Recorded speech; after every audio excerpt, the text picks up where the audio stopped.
I really don't like discipline. I don't know anyone who does. Why would you? Moving forward with the Dekker Team. Moving forward together with the Dekker Team. For over 30 years, we're honored that we've been able to come alongside you, not only providing real estate insight and helping you sell, buy, and invest in real estate, but helping you also build your faith, build your fund, build your finances, and even strengthen, heal, and flourish inside your relationship. Really, 30 years of building your life, your wealth, and your home. So we're going to explore some stuff. Yeah. We're enjoying 2 Timothy 1:7, and we've actually been exploring that for over 30 years. And it kind of shocks me that we're still there. But clearly, well, we have looked at some others in between. We have. So we're going to explore. But it still needs looking at. Right. Because self-discipline is such a biggie. Well, what Ken opened with is like, I don't like self-discipline. I'm not sure that anybody always likes self-discipline. No. Because if people always liked it, there would be so much things that we would do that often don't get done. If self-discipline was easy, many people would be wealthy, many people would be above average, many people would be doing all these things. It's choosing it even when you don't want to. Which is interesting because God gave us the spirit of self-discipline or self-control or sound mind, depending on the translation that you're looking at. So he gave it to us, means he gifted it to us. Uh-huh. Right? So we have the ability. Right. We have the opportunity. It's there. I like to say it's like faith. Faith, I believe, is a muscle. Self-discipline is a muscle. If I don't train the muscle, use it consistently, I get out of it doesn't grow. Even though the spirit's there. Yeah. It's almost like. Well, my muscle's there all the time. Right. It only grows when I train it. So it's rejecting the gift of self-discipline. Yeah. If we choose not to exercise the muscle of self-discipline. Yeah. Yeah, and I think part of the reason we don't like the word discipline is because when you do something wrong, you get disciplined. And who likes to be disciplined? Whereas habits, a lot of times habits, people think they're negative habits. Mm-hmm. But a habit can be a discipline that you do every day. Like the habit of brushing your teeth is a discipline of having healthy gums and healthy teeth. One of the reasons I started using the word mastery, and I love the word mastery, was mastery seemed like an active thing for me. Like I could gain mastery over my thinking. I could gain mastery over my emotions. I could gain mastery over my talk. However, that's what gave me discipline, is the more I mastered self and mastered these areas in my life, I became more disciplined. So it's, to me, is there's an access to discipline that we are required to work on. Discipline isn't this thing that you just have. Right. Even though we've been given it. Yeah. It's like, again, we have to allow it or accept it or step into it, or, as I will often say, lean into it. Absolutely. Like lean into the spirit to which we possess. Mm-hmm. We have it.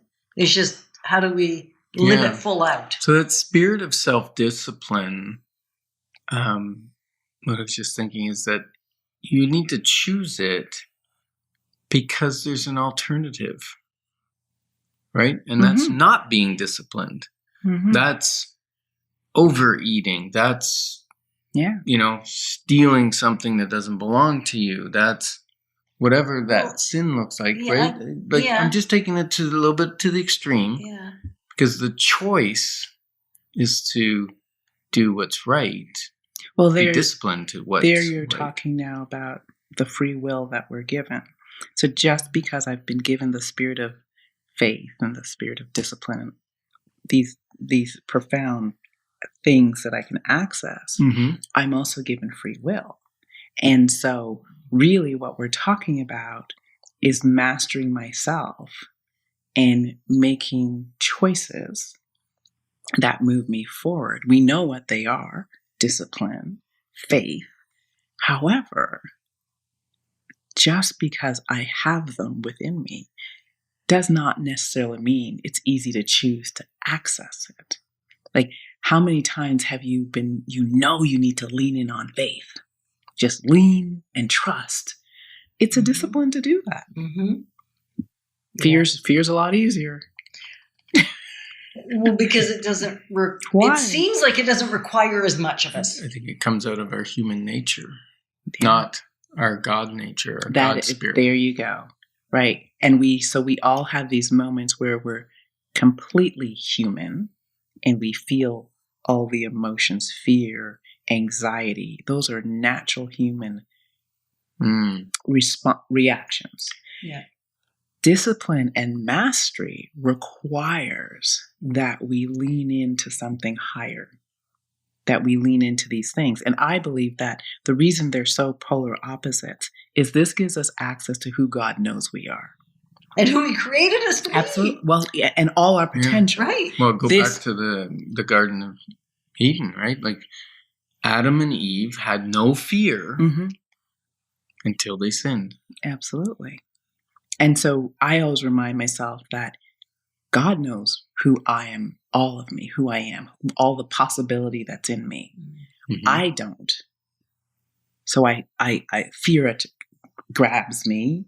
Other things grab me because I don't yet know. And it's when I choose that path of faith, I access abundance. I access more. I access a higher level of myself. Yeah, I love that, what you said. God knows what He put in you. Mm-hmm. You haven't, or I haven't, discovered it yet. I think we can't even fathom it.